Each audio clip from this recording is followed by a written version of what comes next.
Assalomu alaykum. O'zimiz Chorva aka YouTube kanali obunachilari va bizni kuzatib borayotgan qo'y boqishga ishqiboz bo'lgan aka-ukalar. Hop, bugungi videomiz bugun ertalabdan syomka qilyapmiz. Xudo xolasa birma-bir kun davomida imkonim qadarida qo'ylarga qanday qilib qarayotganimizni qisqacha lo'nda qilib video qilamiz. Hozir ertalab 7:50.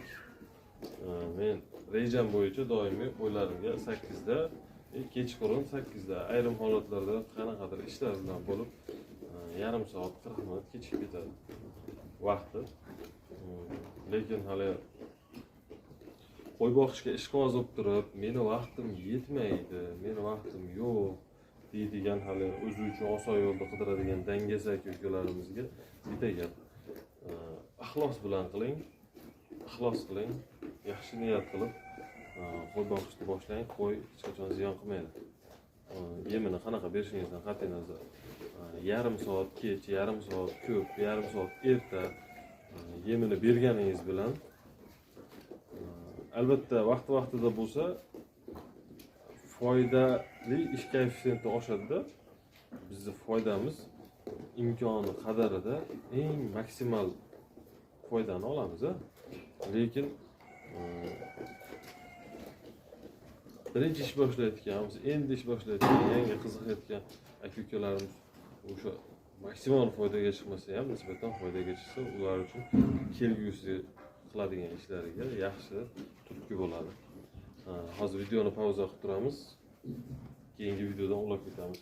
Qo'ylarimizga yem berishni ko'rsatamiz. Akalar, mana ertalabki yemini hozir tog'orlariga solib, hamma qo'rani oldiga qo'yib oldim. Birga ko'ramiz.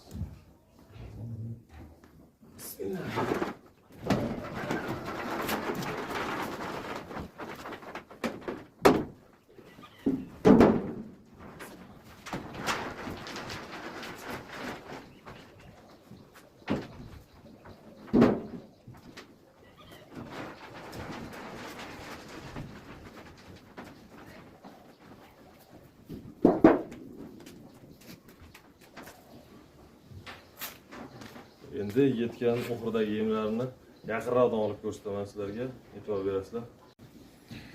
Hop, mana akalar, qo'ylarimizni yemlari hammasini ko'rishlaring mumkin.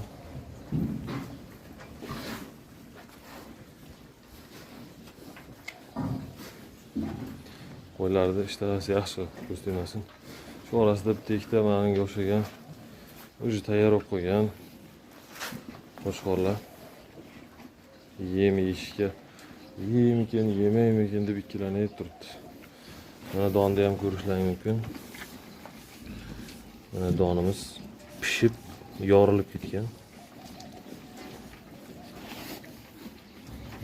Makka qo'l bilan bosganda ezilib 3 ga 4 ga bo'linib ketyapti. Bunisi ham 2 ga bo'lindi.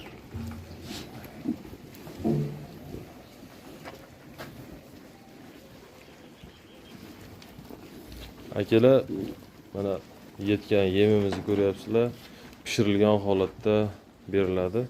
Endi ko'pchilik pishirib bergan yaxshimi yoki xom bergan yaxshimi degan savollarni beradi. Men o'zim tajribamda pishirib bergan effekti yuqoriroqligini ko'rganman. Tajribamda, o'zim shaxsan tajribamda. Lekin kimga qanday, mana qo'chqorlarimiz o'zi kun isiyotganigami yoki da o'zi yetilib kelganigami ishtahasi juda zo'r emas. Alloh nasib qilib tursa, Allohim o'zi qodir qilsa, xudo xolasa rejalarimiz bor, tajriba qilib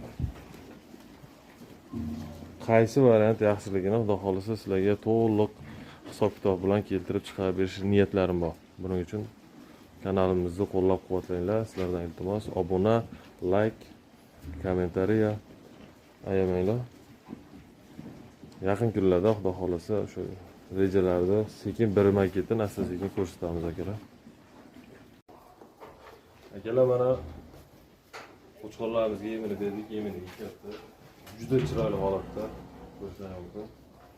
Faqat sizlardan iltimos, kanalimizni rivoji uchun qiziqqanlar like, kommentariya, imkon topganlar obuna tugmasini bosib qo'yasizlar.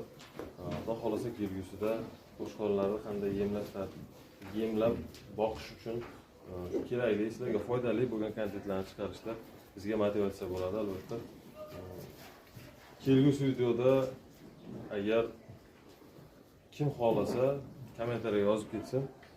Mana shu yemimizni qanday qilib, qanday tartibda pishirishimni ham to'liq videosini syomka qilib, xudo xolasa ko'rsatib sizlarga ko'rsatib beraman.